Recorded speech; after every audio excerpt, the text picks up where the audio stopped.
Julia, ¿cómo estás? Chelo te saluda, aquí estamos con Germán, con Ernestina. Gracias por conectarte con nosotros. Hola, buen día. Muchas gracias por el llamado. No, por favor.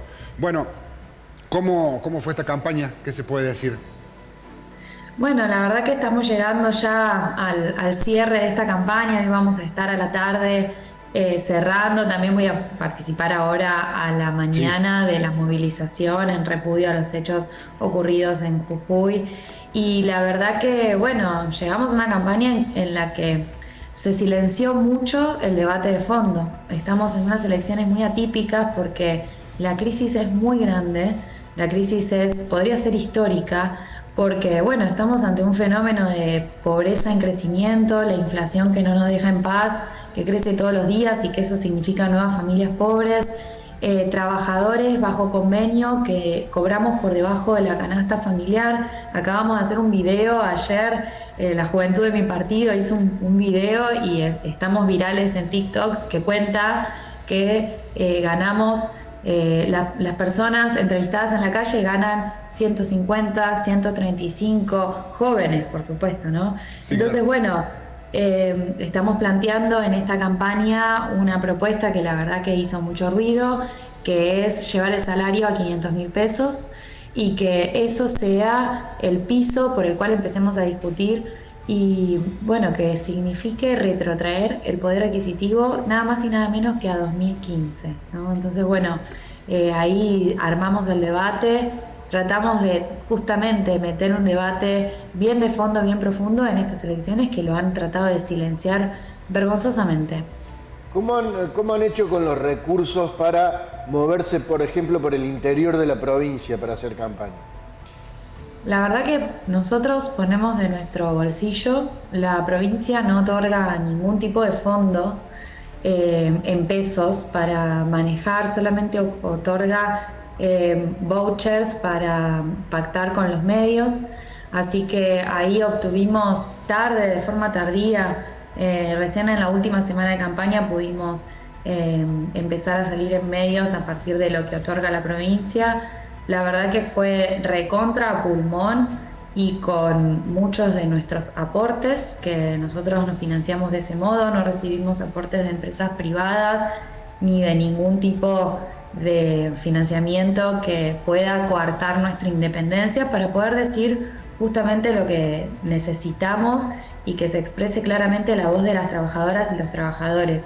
Estando en el interior nos encontramos con una realidad también muy compleja, que bueno, que también se ve en la periferia cordobesa. Yo soy docente, trabajo en una escuela en la periferia cordobesa, el acceso a la salud, el acceso a la educación, cómo se ven totalmente afectados, la crisis de infraestructura que se ve a flor de piel en nuestro país y en Córdoba no está ajena, la falta de hospitales, la falta de centros de salud, la falta de médicos y médicas en los centros de salud, los turnos que se consiguen de acá a meses con personas con enfermedades graves, toda la crisis en salud mental que surgió, se puso en evidencia la semana pasada con los hechos terribles. Nuevamente una persona muere en el hospital neuropsiquiátrico.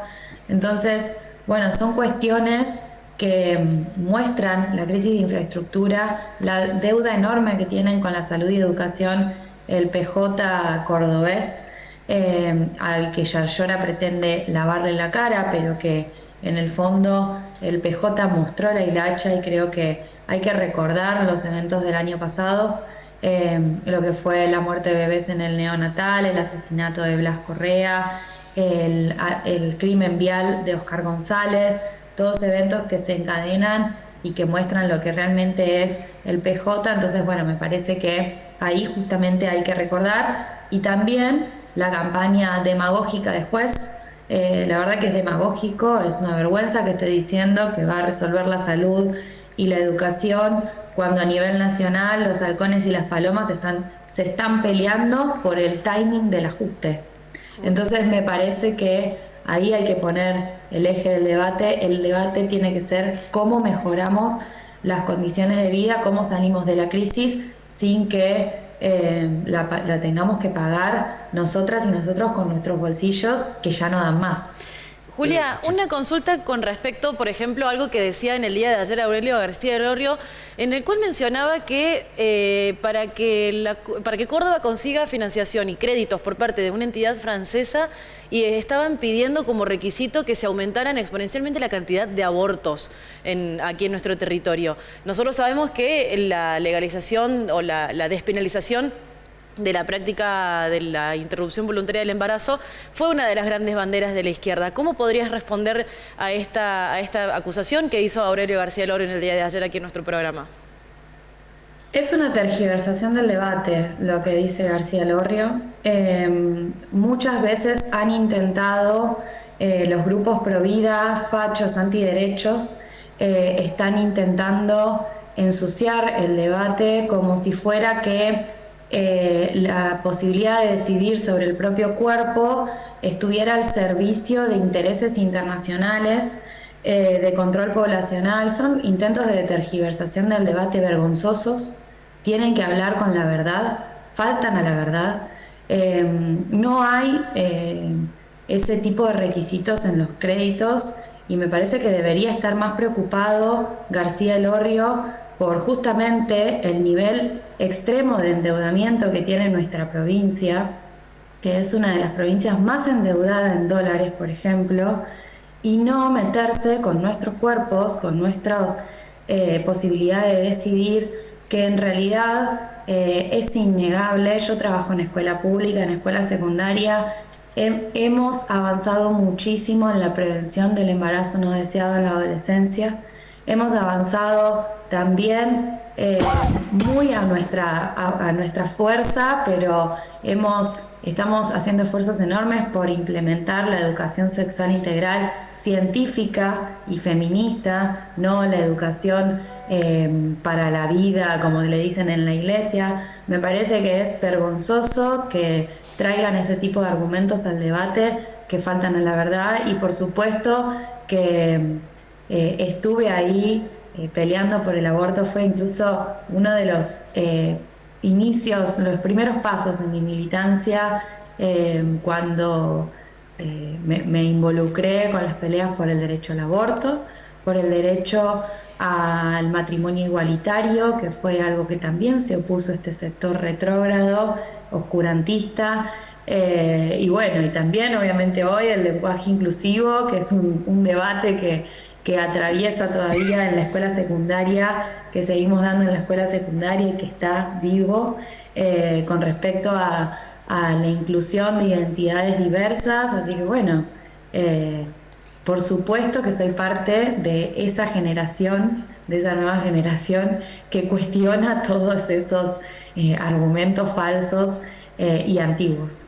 Julia, estaba pensando, digo, recién hablamos de esto de la importancia de ir a votar, porque en los últimos números que nosotros tenemos habla de una posible decisión de la gente, muchos de no tomar la decisión de ir a votar. Digo, no habla de la democratización del voto, pero esta ha sido una elección en donde no ha habido democratización de voces, ¿no?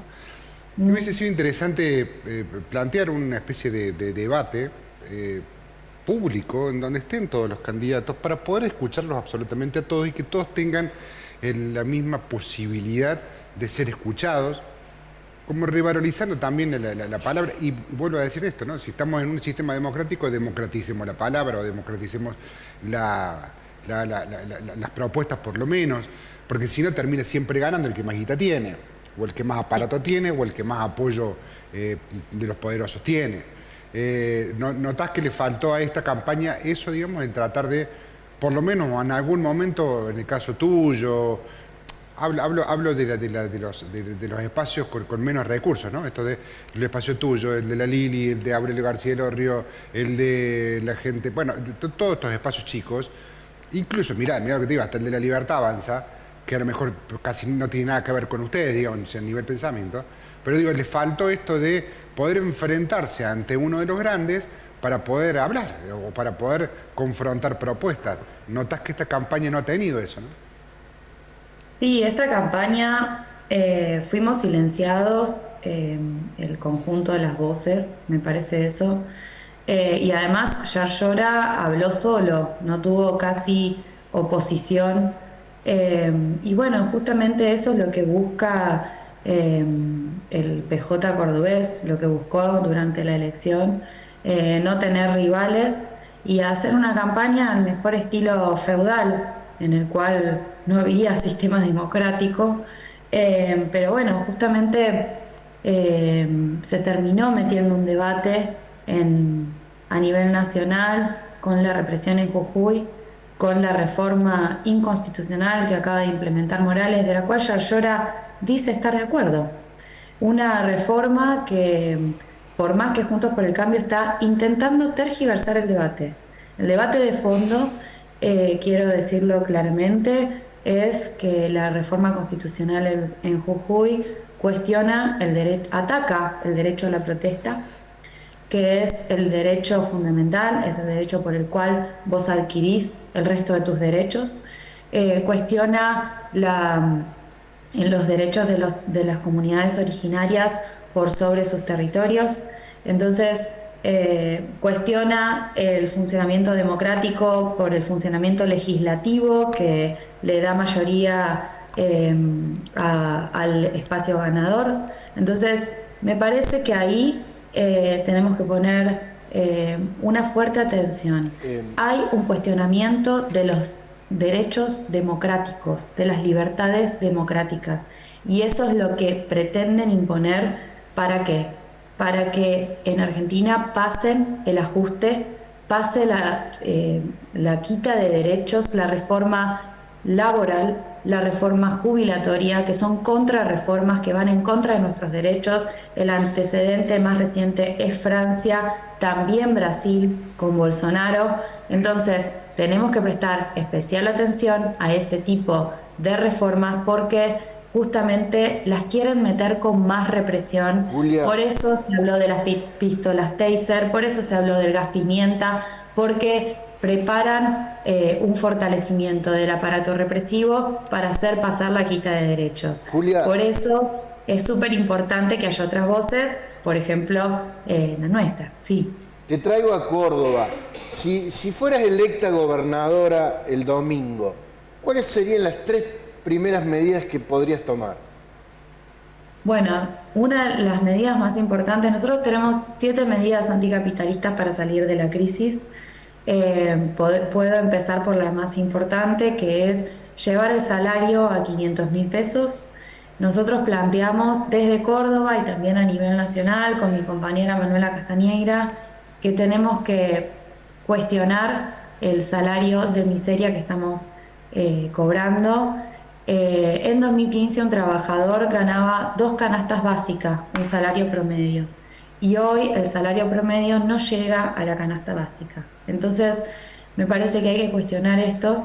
Es un cuestionamiento de fondo, es político. Antes sí nos pagaban 2 canastas básicas y ahora no. El gobierno ha sido muy tibio con los poderosos, muy tibio con los empresarios que ganan millones, que se enriquecen a costa de nuestro trabajo. Entonces, estamos planteando, es una medida de soberanía porque extrae ganancias de los grandes empresarios y la lleva al bolsillo de los trabajadores y las trabajadoras e impide la fuga de dólares, como el gran ejemplo de Vicentín, que es un súper emblema de cómo actuó el gobierno ante los poderosos. También es una medida antidolarización porque pone el eje en el peso ante toda la charlatanería de que la dolarización sería la gran respuesta a nuestros males, y también es una medida que produce una mejora para las grandes mayorías, que es una de nuestras grandes preocupaciones. Además, para implementarlo en el sector público hace falta implementar un impuesto a la riqueza. Es mentira que los empresarios pagan muchos impuestos. Les voy a decir, la mayor cantidad de impuestos, la mayor proporción de impuestos que se cobran en nuestro país proviene del IVA, no de las grandes riquezas. Entonces, tenemos que implementar un esquema impositivo que a las grandes riquezas les extraiga una proporción de sus ganancias para poder redistribuir e implementar este salario también en el sector público. Por ejemplo, para trabajadoras y trabajadores docentes, mis compañeros y compañeras de trabajo que Me dicen permanentemente en la escuela, qué bien la propuesta de los 500.000, porque es en parte por lo que peleamos a principio de año y es una pelea que recorre el país. Sí, Es alta, que vienen ustedes llevando adelante, Julia, hace ya en todos los comienzos de años. Es como que siempre el laburante le lleva, le va escondiendo ahí a la parte de atrás, viste, como que va siempre peleando de atrás a la inflación y a los aumentos de precios. Julia, se me acabó el tiempo. Te pido mil disculpas, pero desde ya muchísimas gracias y gracias por haber compartido con nosotros y haber podido charlar un ratito con nosotros de política con vistas a la elección el próximo domingo. Que tengas una gran elección. Igualmente les digo, fila 8, Julia Di Santi, Miguel Díaz, el Movimiento al Socialismo, para que lo tengan en cuenta y que les pido a la población en general, trabajadoras, trabajadores, jóvenes, mujeres, diversidad, que nos acompañen con su voto este domingo. Gracias, Julia.